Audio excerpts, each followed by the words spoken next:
पुण्यातली खडकवासला धरणातून विसर्ग वाढवण्यात आलेला आहे, त्यामुळे मुठा नदीच्या पाणी पातळीत वाढ झाली आहे। पुण्यातील सिंहगड रस्त्यालगत असलेल्या काही इमारतींच्या पार्किंगमध्ये पाणी शिरलंय।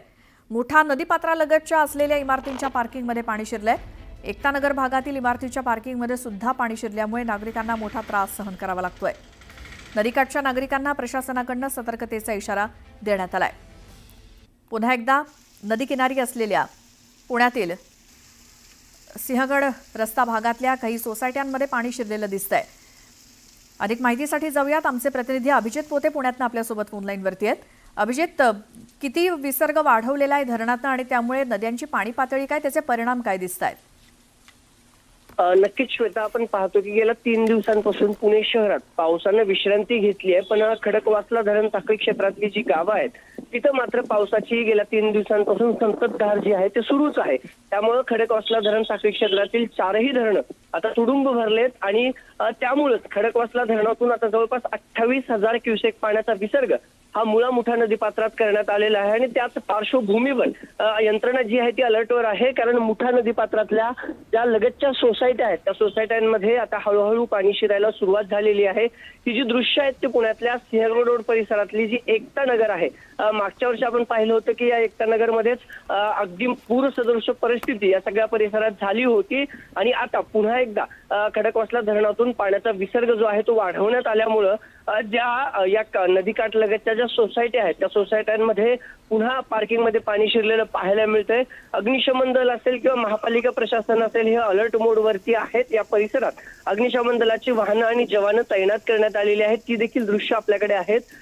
जी एकतानगर परिसर आहे तिथल्या ज्या 2-3 सोसायट्या आहेत ज्या मुठा नदीच्या बरोबर पात्राशेजारी आहेत तिथं हे सगळे जवान तैनात करण्यात आले आहेत। दुसरीकडे नदीपात्रातले सर्व रस्ते आता वाहतुकीसाठी जे आहेत श्वेता बंद करण्यात आलेले आहेत, कारण भिडे पूल जो आहे तिथं देखील त्या सगळ्या नदीपात्रात पाणी जे आहे ते आलेलं पाहायला मिळतंय। 28,000 क्युसेकनं पाण्याचा विसर्ग सुरू आहे आणि आता नदीकाठची देखील जे नदीकाठचे रस्ते आहेत तिथली वाहतूक देखील बंद करण्यात आलेली आहे। गुडघाभर पाणी या सगळ्या परिसरात साचलेलं पाहायला मिळतंय। पाण्याचा विसर्ग जर गरज पडली तर पाण्याचा विसर्ग वाढवण्यात देखील येत असल्याचा इशारा आता प्रशासनाकडून देण्यात आल्यानं त्याचमुळं या सगळ्या यंत्रणा अलर्टवर आहेत। पण सध्या एकतानगर मधल्या 1 ते 2 सोसायट्याच्या पार्किंगमध्ये पाणी जे आहे ते शिरलेलं पाहायला मिळतंय। श्वेता, बिलकुल धन्यवाद अभिजित या सगळ्या माहितीसाठी। या संदर्भातले अपडेट घेऊयात। हिमाचल प्रदेशच्या मंडीमध्ये मंडी शहरात ढगफुटीमुळे अनेक भागात पूर आलेला आहे। 50 पेक्षा अधिक वाहनं ढिगाऱ्याखाली गाडली गेली आहेत। काही वाहनं पुराच्या पाण्यात वाहून गेली आहेत। त्याचवेळी जेल रोडमध्ये अचानक आलेल्या पुरामुळे दोघांचा मृत्यू झालाय। मंडी जिल्ह्याला मुसळधार पावसानं झोडपलं। मुसळधार पावसामुळे चंदीगड मनाली राष्ट्रीय महामार्ग आणि पठाणकोट मंडी राष्ट्रीय महामार्ग हे 2 प्रमुख राष्ट्रीय महामार्ग वाहतुकीसाठी पूर्णपणे बंद करण्यात आलेत। चंदीगड ते मनाली राष्ट्रीय महामार्गावरती अनेक ठिकाणी भूस्खलन झालंय।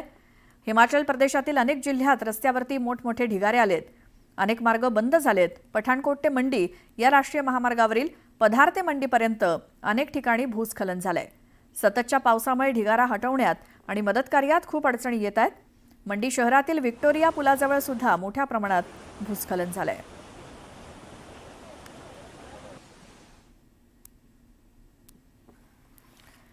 तर बिहारच्या पाटण्यामध्ये मुसळधार पावसानं कहरच केलाय। अनेक व्हीव्हीआयपी परिसरामध्ये पाणी साचलं। बिहार विधानसभेच्या बाहेरील परिसर सुद्धा जलमय झाला। उपमुख्यमंत्री विजयकुमार सिन्हा यांच्या घरात सुद्धा पाणी शिरलं। राजेंद्रनगर परिसरातील घरांमध्ये पाणी शिरलेलं आहे। या पाण्यामुळे पुराच्या पाण्यामुळे नागरिकांचे मोठे हाल होत आहेत। बिहारच्या पाटण्यातली ही दृश्य।